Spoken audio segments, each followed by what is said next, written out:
Hello friends, मैं प्रशांत आप सबका आपके चहेते सेक्स एक सुखी जीवन का मंत्र डॉक्टर विजय दहीफले के साथ इस खास कार्यक्रम में तहे दिल से स्वागत करता हूं। दोस्तों, हमें जब भी कोई मेडिकल इमरजेंसी आती है या फिर स्वास्थ्य से जुड़ी कोई भी परेशानी सताती है, तब हम क्या करते हैं? सबसे पहले हम वो सारी चीजें हमारे फ्रेंड्स या फैमिली के साथ शेयर करते हैं। पर दोस्तों, जब भी हमें कोई सेक्स से जुड़ी परेशानी सताती है, तब हम ऐसा नहीं कर पाते, क्योंकि इस बारे में बात करने में हम अक्सर झिझकते हैं, हमें शर्म आती है।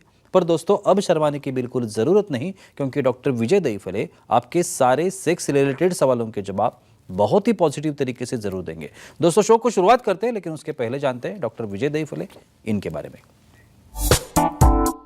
डॉक्टर विजय दहीफले ये एक जाने माने सेक्सोलॉजिस्ट, यूरोलॉजिस्ट और एंड्रोलॉजिस्ट है।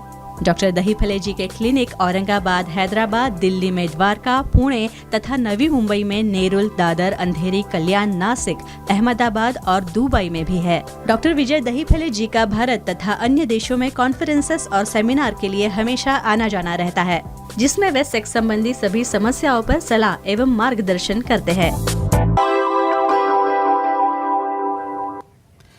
तो चलिए शो को शुरुआत करते हैं। डॉक्टर साहब हमारे साथ हैं। Sir, welcome to the show.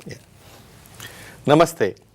छोटे छोटे वीडियोस है, लेकिन बहुत इंपॉर्टेंट है, बहुत ही अच्छे टॉपिक्स है, जो टॉपिक्स हमारे निजी जीवन के लिए बहुत इंपॉर्टेंट है। ये जानकारी हमें होना, ये जो इन्फॉर्मेशन है, ये जो टेक्निकल इन्फॉर्मेशन है, ज़्यादातर ये टेक्निकल इन्फॉर्मेशन हमें पता होना बहुत ज़रूरी है, क्योंकि जब तक सेक्स एजुकेशन भारत में शुरू नहीं होता, हमारे देश में शुरू नहीं होता, तो इस प्रकार के माध्यम से हम लोग ये अवेयरनेस कर सकते हैं। तो इसी का एक प्रयास है। तो चलिए आज हम देखते हैं, आज का जो हमने टॉपिक लिया है लिंग के विभिन्न आकार, इनके बारे में।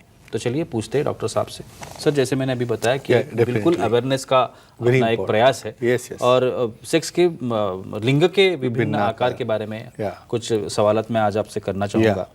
उसके सबसे पहला सवाल, कितने आकार होते हैं? क्योंकि ये बेसिक है, लेकिन ये पता होना चाहिए। तो अगर देखा जाए तो टेक्निकल हिसाब से, शास्त्रीय दृष्टिकोण से कितने आकार होते हैं? और ऐसा होता है कि ये भी पता नहीं है। बिल्कुल, वेरी नाइस टॉपिक जी। प्रशांत जी, यहाँ पे जो हमारी सीरीज चल रही है सेक्स एजुकेशन, सेक्सुअल अवेयरनेस और सेक्सुअल सेफ्टी, इसके अंतर्गत हम पूरी साइंटिफिक इंफॉर्मेशन ले रहे हैं कि मेल में जो पेनिस है उसके कितने आकार है, फीमेल्स में कितने आकार है, उन्हीं के ब्रेस्ट के कितने आकार होते हैं, यानी नॉर्मल एनाटॉमी हम पता कर रहे हैं एक दायरे के अंदर। Time, place, person, condition, culture, safety, consulting, अपना ओन और नॉन इन्फेक्टेड पार्टनर, इसके साथ ही आजमाना है। आपने जो आज मुद्दा उठाया है डिफरेंट शेप्स के, यहाँ पे जो पुरुषों में या जब स्कूल में जब बच्चे जाते हैं, इवन 7वीं 8वीं से भाई कंपटीशन लगाते हैं एक दूसरे की कि मेरी कितनी साइज़ है, मेरी धार कितनी दूर जा रही है, तेरी कितनी नज़दीक है। और एक दूसरे का देखने के बाद जिसका बच्चा उसका छोटा पेनिस है डिप्रेस हो जाता है। तो कितने प्रकार है इसके पता होना इसलिए ज़रूरी है भाई, ये डिप्रेशन और टेंशन आपको नहीं आना चाहिए। 20 से 21 प्रकार के अलग अलग लिंग होते हैं और ये सभी नॉर्मल होते हैं, इसलिए इसका टेंशन नहीं लेना। क्या क्या अलग अलग आकार है, प्रकार है, देखेंगे। और सर, ये सुनने के बाद एक इम्पोर्टेंट सवाल मन में आता है कि किस आधार पर, किस बुनियाद पर ये निश्चित किया गया होगा, क्लासिफिकेशन किया है, ये ऐसे आकार होते हैं, तो ये डिफाइन कैसे किया जाता है? श्योरली, एक तो उसके दो प्रकार आएंगे। एक तो उसका है शेप और साइज में फ़र्क है। शेप यानी भाई उसका आकार राइट साइड डेविएशन है या लेफ्ट साइड डेविएशन है, अपवर्ड है, डाउनवर्ड है, ये आ गया डेविएशन के ऊपर, ये एक आधार हो गया। और दूसरा उसकी लेंथ, यानी लेंथ कैसी है, उसकी गर्थ कैसी है, उसका टोटल थिकनेस कैसा है, बिफोर इरेक्शन कितनी साइज़ है, आफ्टर इरेक्शन कितनी साइज़ है। तो ये सब मायने ध्यान में रखते हुए एक क्लासिफिकेशन किया है और हम स्टेप बाय स्टेप ये सब प्रकार देखने वाले हैं। बिल्कुल सर, कुछ ऑडियंस भी हमारे साथ है, उनके भी सवाल है। देखते। सोमेश जी है मैंगलोर से, उनका सवाल है। सोमेश जी, पूछिए, क्या सवाल है आपका? नमस्ते सर। नमस्ते। नमस्ते, बोलिए। हस्तमैथुन ज्यादा करने से लिंग में टेढ़ापन आता है क्या? ये भी उसका एक प्रकार है। बिल्कुल, नेचुरली थोड़ा सा लिंग डिविएट रहना, करेक्ट। ऐसा कुछ स्ट्रेट लाइन में ऐसा अपन सीधा आगे आ रहा है और वो नॉर्मल है ऐसा नहीं है, नॉर्मली भी थोड़ा डेविएशन रहता है, हम क्लासिफिकेशन में देखने वाले हैं, थोड़ा अपवर्ड है, थोड़ा लैटरल है, लेकिन भाई हस्तमैथुन समझो राइट वाला होगा राइट, लेफ्ट होगा लेफ्ट, एंगल के भी ऐसा स्ट्रेट नहीं रहता है, इट्स ए लैटरल एंगल। तो ये ओवर यूज़ करने की वजह से भी पेनिस में बेंड आता है। कैसे? यहाँ पे इतना मास्टरबेशन किया जाता है, प्रशांत जी उसको पकड़ के पूरा बेंड करते हैं, बहुत बार उसको सरफेस के ऊपर पूरा रगड़ते हैं। एक तो बहुत फनी हिस्ट्री सुनी मैंने, उसको लंबा करने के लिए उसको डोरी लगा के नीचे वजन लटकाया। अभी ऐसे भी केसेस है, तो मुझे क्या कहना है, ऐसा कुछ नहीं करना है किसका सुन के। और कुछ केसेस तो ऐसे सुने हैं, उसको तेल लगा के पन्नी लगा के कुछ झाड़पाला लगा दिया, उससे हो जाएगा सीधा। ऐसा नहीं होता है, इसलिए तो सेक्स एजुकेशन चल रहा है। तो ओवर मास्टरबेशन से माइनर फ्रैक्चर होके उसमें बेंड आता है, लेकिन तुरंत सेक्सोलॉजिस्ट को दिखाओगे तो इसे अच्छा कर सकते हैं। बिल्कुल। और एक टाइप चर्चा करते हैं, ट्रैफिक कोन पेनिस। यस ये ट्रैफिक पेन क्या रहता पेनिस जो है, ये क्या रहता है? अभी हमने कुछ भाई ऑब्जेक्ट से कंपेयर करना है। आपने ट्रैफिक कोन देखा होगा, ये ऐसा ट्रायंगल है, सामने छोटा है, पीछे बड़ा है, उसके ऊपर पट्टे, लेकिन पट्टे की तरफ नहीं जाना है हमें। तो ट्रैफिक कोन यानी सामने वाला लिंक का जो मुंह रहता है वो छोटा है और पीछे बड़ा होते आ रहा है।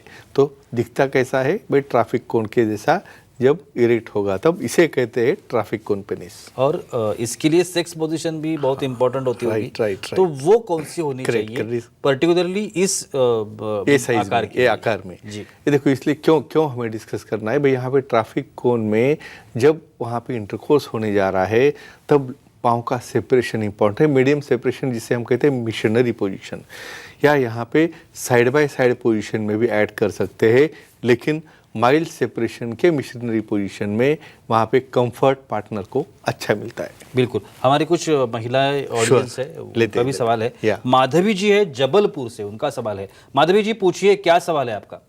Hello sir. बोलिए। बोलो सर, स्त्रियों में हस्तमैथुन करते समय कौन सी लुब्रिकेंट यूज करनी चाहिए और उसका क्या फायदा है, तो जानकारी दीजिए। क्या बात है, गुड। देखो, इसके अंदर सबसे इम्पोर्टेंट क्यों है, मैं क्यों बोलूँ कि अभी जैसा मेल में पूछा भाई मास्टरबेशन करेंगे तो कुछ टेढ़ा बेड़ा होता है क्या? फीमेल में भी मास्टरबेशन रहता है भाई, नेचुरली सेंसेशन उनको है, लेकिन वहाँ पे नेल्स नहीं रहने चाहिए, वहाँ पे कोई कट्स नहीं बैठना चाहिए। वहाँ पे लुब्रिकेशन क्यों लगाना है? क्योंकि विदाउट लुब्रिकेशन आप करोगे तो वहाँ पे वो एंजॉयमेंट नहीं मिलेगा। तो कौन से लुब्रिकेंट यूज़ करना है आपको? ये वाटर बेस्ड लुब्रिकेंट है, सिलिकॉन बेस्ड लुब्रिकेंट है, और ये केयर लेनी है भाई वो लुब्रिकेंट की कोई आपको एलर्जी या कोई रिएक्शन ना हो, इसलिए विशेषज्ञ से मिलके ही उसे यूज़ करें, और डेफिनेटली प्लेजर मिलने में इसका अच्छा फायदा होता है। और एक सवाल आया था बीच में, श्योर, मशरूम हेड पेनिसिस। यस, उन्होंने पूछा था कि ये मशरूम हेड पेनिसिस क्या होते हैं, कैसे होते हैं? करेक्ट। तो थोड़ा सा उनको भी बताइए। अब यहाँ पे क्या करते हैं, वो ट्रैफिक कोन को उल्टा करते हैं। जी, मशरूम हेड क्यों बोला? भाई सामने का जो पार्ट है वो बड़ा है और पीछे छोटे होते जा रहा है, तो मशरूम ऐसे दिखता है, तो इसे कहते हैं मशरूम हेड पेनिस। जहाँ पे आपका ग्लास पेनिस बड़ा हो और पीछे छोटा होते जा रहा है। कुछ ऐसी चीज़ें भाई, नया नया पार्टनर ऐसे देखेगा ना, घबरा जाता है भाई, इतना बड़ा साइज है, अभी मेरा क्या होगा इसके अंदर, लेकिन नहीं रहता है ऐसा। नेचुरली भी उसको क्या करना है क्या नहीं देखेंगे। और बिल्कुल। और ऐसा कहते हैं कि अगर ऐसा पेनिस है तो लुब्रिकेंट यूज करना चाहिए। तो इसी को कंटिन्यू करता हूँ। बिल्कुल। तो बहुत बार नया पार्टनर होगा तो हमें उसे कॉन्फिडेंस में लेना है। क्यों हम बोलते हैं फोर प्ले करो, पहले गप्पे मारो, धीरे धीरे उनको इन्वॉल्व करो। लुब्रिकेंट क्यों यूज़ करना है? नया वहाँ पे लेबल सेपरेशन इजीली नहीं होता, वहाँ पे हीमन टाइट रहता है। तो ऐसे केसेस में लुब्रिकेंट यूज़ करने से वहाँ पे पेन नहीं होता।